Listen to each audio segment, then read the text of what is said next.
forth and leave it for people to, of course, benefit from. I recited this ayah of Surah Tawbah. Let me briefly explain the ayah before I get into the discussion. It says, وَلَوْ أَنَّهُمْ رَضُوا. It would have been better if they had been pleased with what Allah and His Apostle gave them, and have said, Allah is sufficient for us. Allah and His Apostle will give us out of His grace. Indeed, to Allah we eagerly turn. There are 4 steps that are mentioned in this ayah. See, Quranic ayat require in-depth analysis. Alhamdulillah, our scholars, I'm just a student, but our scholars make an effort by choosing the ayat of Quran one by one. When you attend 60 or 70 majalis during Ayyam al-Azhar, if you hear a variety of ayat, alhamdulillah, you're able to gain knowledge about those ayat of Quran. That's what Quran wants from us. Afala yatadabbaruna fil Quran. They want us to, ponder over the ayat of Quran. So this ayat, similarly, I'm sure all of you who have recited Quran many times have gone past this ayat, recited this ayat. But this is a chance for you to ponder over this ayat, as it is now Sarnama Kalam, a discussion upon which we will be having this khutbah. I'll repeat the translation. It would have been better if they had been pleased with Allah, what Allah and the Apostle gave them, and had said, Allah is sufficient for us. Allah and His Apostle will give to us out of Allah's grace. Indeed, to Allah will we eagerly turn. 4 steps are mentioned in this ayah. Number 1, being content and pleased with the decree of Allah and the Prophet. It's not just the decree of Allah, where here it is, Prophet along with him as well. There are many occasions in the Quran where Allah subhanahu wa ta'ala, when He talks about an important discussion, He includes Prophet in it. When it comes to Nusrat, when it comes to help, those who help Allah and the Prophet. When it comes to Izzah, وَلِلَّهِ الْعِزَّةُ وَلِرَسُولِهِ, that there is Izzah and honor is only for Allah subhanahu wa ta'ala and for the Rasul.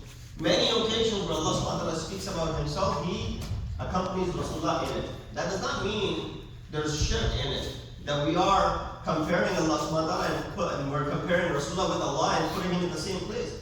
But Allah is the one who's saying that for Allah is Izzah and for His Prophet is Izzah. For Allah is the Nusrat and for His Prophet is Nusrat.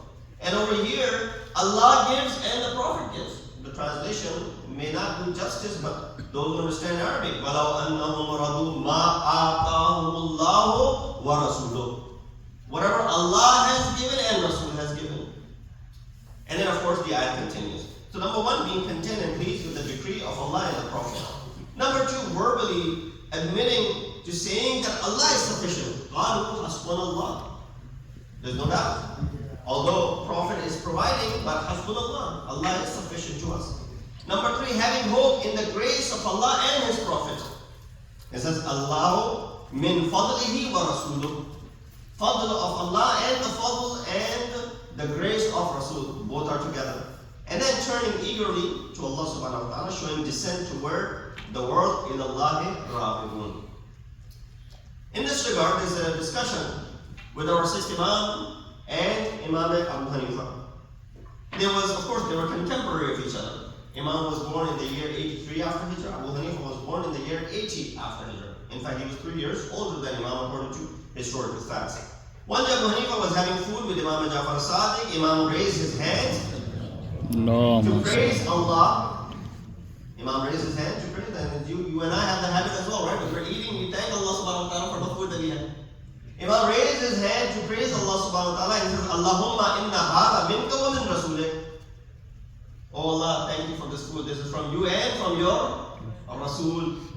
To which Abu Hanifa quickly said, Aj'alta ma'allahi sharikan.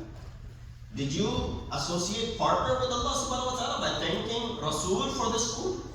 While it is solely from Allah subhanahu wa ta'ala? Imam replied, Allah said in Quran, وَمَا نَقَمُوا إِلَّا أَنْ أَغْنَاهُمُ اللَّهُ وَرَسُولُهُ مِنْ فَضْلِهِ. Same chapter, Tawbah, verse number 74. There is no other reason for their ungratefulness except that God and His Messenger enriched them through their favors.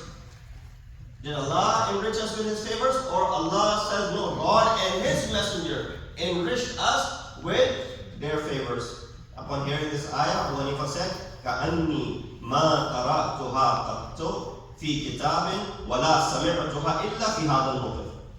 This is admitting the fact that he says, ما قرأتها, I have not read or not pondered over the book, nor have heard this ayat except in this mawqif, except here in this example. So a lot of times what happens is that you read the ayat of Quran, but until it is put into some sort of context, then you realize what this ayat is actually telling you. It's not talking about doing shirk to Allah subhanahu wa ta'ala. In fact, when you praise Rasul saying, oh Allah and oh Apostle, thank you for bestowing us this deen, there's no shirk in it. Because you're equally thankful to Allah subhanahu wa ta'ala and you are thankful to Rasulullah. So Imam then recited this next ayat, which I recited for you. It would have been better if they had been pleased with what Allah and His Apostle gave them. Meaning what? Allah is giving, but Apostle is also in process of giving this, what you're enjoying today. Sallu ala Muhammad wa Allah. Of course, this incident is not mentioned to highlight lack of attention toward the ayat of Quran by one of the greater scholars of Islam. But nonetheless, it happens. You know, sometimes there are lapses where a person reads an ayat of Quran, and that is the reason, you know, he had said it with pride. Abu Hanifa had said it with pride. If it wasn't for the 2 years under the tutelage of Jafar Sadiq, I would have been perished, I would have been lost. Similarly, in the tafsir of Surah Takathur, ayat number 8, there was a discussion between our sixth Imam and Imam Abu Hanifa regarding the tafsir of this ayat. And then Imam asked Abu Hanifa on the following, he said, what do you think this An-Na'im refers to over here? I heard that you interpret the meaning of An-Na'im as water and food. That I've heard that you transfer or translate or do tafsir of this ayat, that Allah will indeed question you about An-Na'im, which is food and the drink on the Day of Judgment. And then he said, yes, إِنَّهُ الطَّعَامُ الطِّيبُ وَالْمَاءُ الْبَارِدُ فِي الْيَوْمِ الصَّائِفِ. This is what the tafsir of Imam Abu Hanifa is. Imam then asked you, imagine someone invites you to their house and provides you food and drink. As it is a common habit of mu'mineen to invite each other over to their house for food and for lunch or dinner. You come to their house, you enjoy the meal, and then when you're leaving, you say, well, you know, I gave you the food and drink, can you please pay up? I thought it was a da'wat. I was not sure that I was going to a restaurant. You know, you invited me for this occasion, whatever the occasion may be, and now you charge. What are the people going to say to the host? That host is really bakhil. The host is really stingy, miserly. What kind of host does this? Invites people over to his house, and then after providing them food and drink, charges them. Or another example. A random person knocks on your door, says that I'm hungry, I haven't eaten in days, I'm thirsty, can you provide me some food and drink? If you have it, you say, sure, brother, go ahead. Because you know this person definitely seems like someone who's in need. And then after you give him the food, he says, well, pay up. This food wasn't free. I had to work hard for this food, and therefore I provided you because you asked, because you were in need, but you gotta pay up. This man said, if I had money, I would have bought the food myself. The fact that I knocked on your door asking for help is because I was desperately in need. So this person would be considered bakhil. Imam said, when ordinary individuals like you and I, when we invite another person to our house and provide them food and drink, and we don't ask about the compensation for that, do you think Allah subhanahu wa ta'ala is going to provide us food and drink, and tomorrow He's going to ask us, pay up? Compensate? ثُمَّ لَتُسْأَلُنَّ يَوْمَئِذٍ عَنِ النَّعِيمِ. Tus'alunna here means what? That Allah will question you regarding the food and the drink that He provided you while you were living. Now it makes sense to Imam Abu Hanifa as well. He said, then what is it that is meant by An-Na'im over here? Imam responded by saying, the word An-Na'im in this ayah does not mean the food and the drinks and all the other things that Allah has provided for you and created this universe for you. Rather, An-Na'im over here refers to Khutba Ahl-e-Bait alayhi salatu wassalam.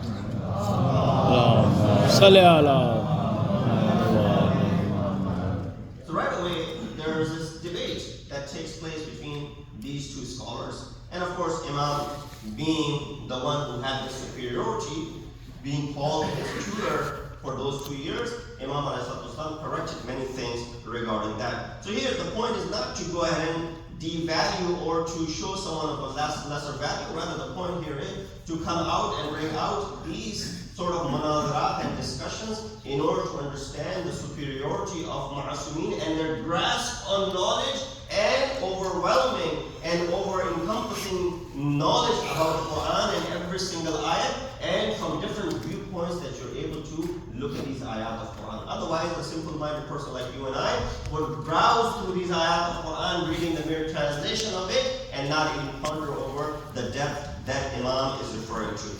I had another discussion in this regard as well, where there's a debate between Imam and Imam Abu Hanifa regarding some of the things that he was doing qiyas in, and Imam, of course, proves him wrong, that qiyas is something which is not valid in Islam, and you should refrain from doing any sort of qiyas. But last night, our discussion, and inshallah, maybe if there's time, those who are interested, I can speak about it at another time, but I'll refrain from getting into that discussion. It involves 5 different things that Imam spoke to him about, which is a greater sin: murder or adultery. Which is superior, fasting or salat? Who is stronger, man or women? Which is bigger in najasa or tahara, urine or sin? And then Imam gives answer to each one, because Imam Abu Hanifa was doing qiyas in his dealing with fiqh masail. He was saying, if this is like this, then this is also like this. And because of that qiyas, you can end up making a lot of mistakes. Imam corrects those mistakes as a compassionate father, as a compassionate teacher, as someone whose only point here is to teach and to correct the mistake and not to scold or to condemn anyone. But that gives us the realization of the immense knowledge these Imams of Ahl-e-Bait possess. Their knowledge is ilm al-adun, passed down from Rasulullah to Amir al-Mu'mineen, to the rest of the Aimma al-Athar. We read Nahj al-Balagha, Amir al-Mu'mineen, Imam al-Muttaqeen, Ali ibn Abi Talib. Allah. That Rasulullah, his knowledge was so that he would give me 1,000 sections of knowledge, and each section would then open up to 1,000 more doors of knowledge. That's how he transferred the ilm that he brought from Allah subhanahu wa ta'ala, and that's how he transferred that ilm to al-Mu'mineen. Of course, going back to the discussion, why Allah subhanahu wa ta'ala teaches Hazrat Adam the ulum and does not teach the angels the ulum. You heard that discussion before, I'm not going to repeat it. The reason is why Allah subhanahu wa ta'ala chooses Hazrat Adam to be the recipient of that knowledge and not the angels is not because of any discrimination. Why Amir al-Mu'mineen is chosen by Rasulullah to be given this knowledge is not due to discrimination. Rasulullah could have given this knowledge to someone else. There were so many people around him. The fact of the matter is that the same way Allah chose Hazrat Adam is because of the abiliyat and the salahiyat and the capability that Hazrat Adam had regarding that knowledge. And the angels were lacking it. Similarly, Ali was the perfect recipient of this knowledge because he could handle this ilm and he would be able to settle this ilm in himself and then further elaborate it for the people. That is the reason not everyone is given all the different sciences. That's why Rasulullah said, "Kallimun nas ala qadri uqulihim." Speak to people based on their uqul. You don't want to give something to someone which ends up being a problem for that individual. In tubda lakum shay'an, if that knowledge is revealed to you, it is possible that it might end up taking your life.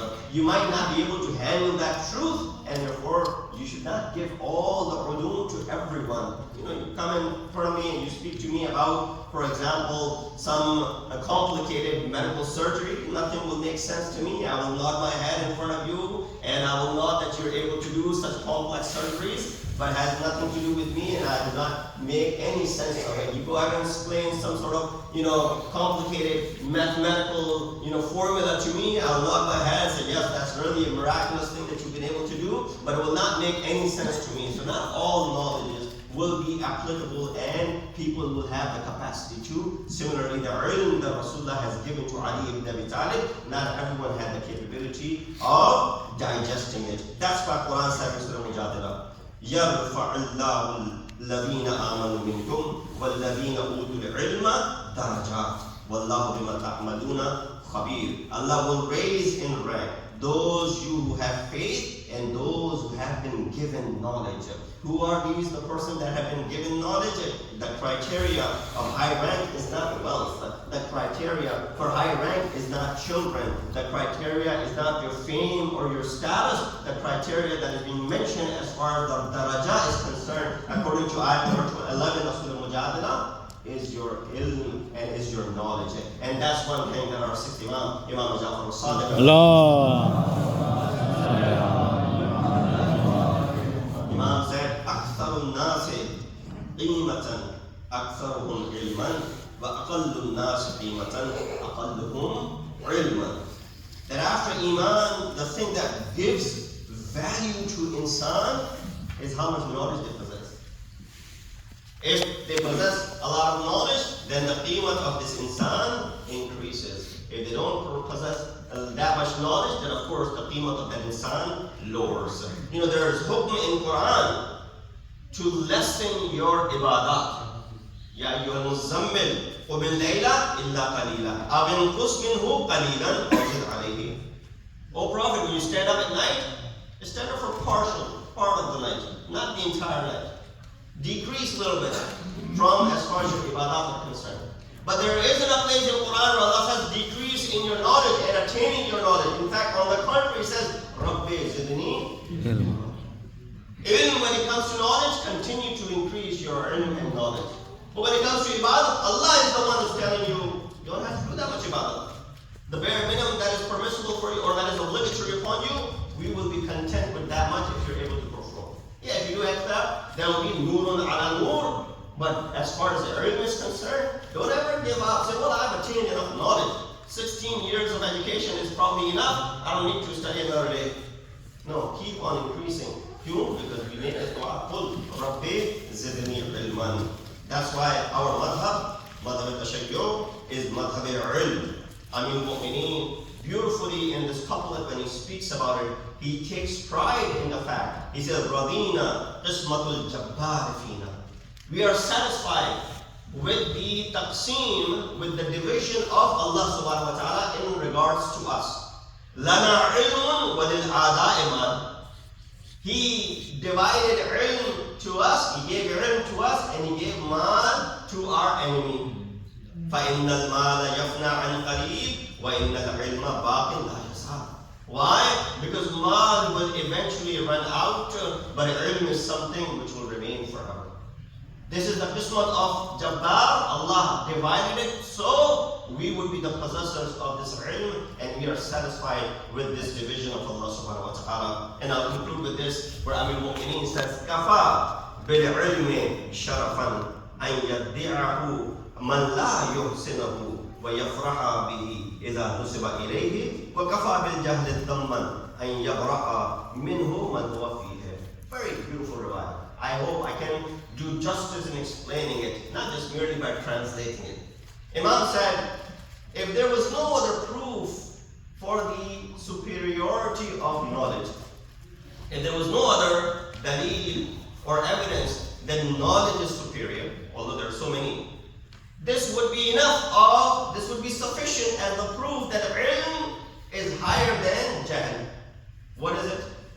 He says, that it would be sufficient that if an ignorant person is called alim, he will be joyful and excited. Oh, they're calling me an alim.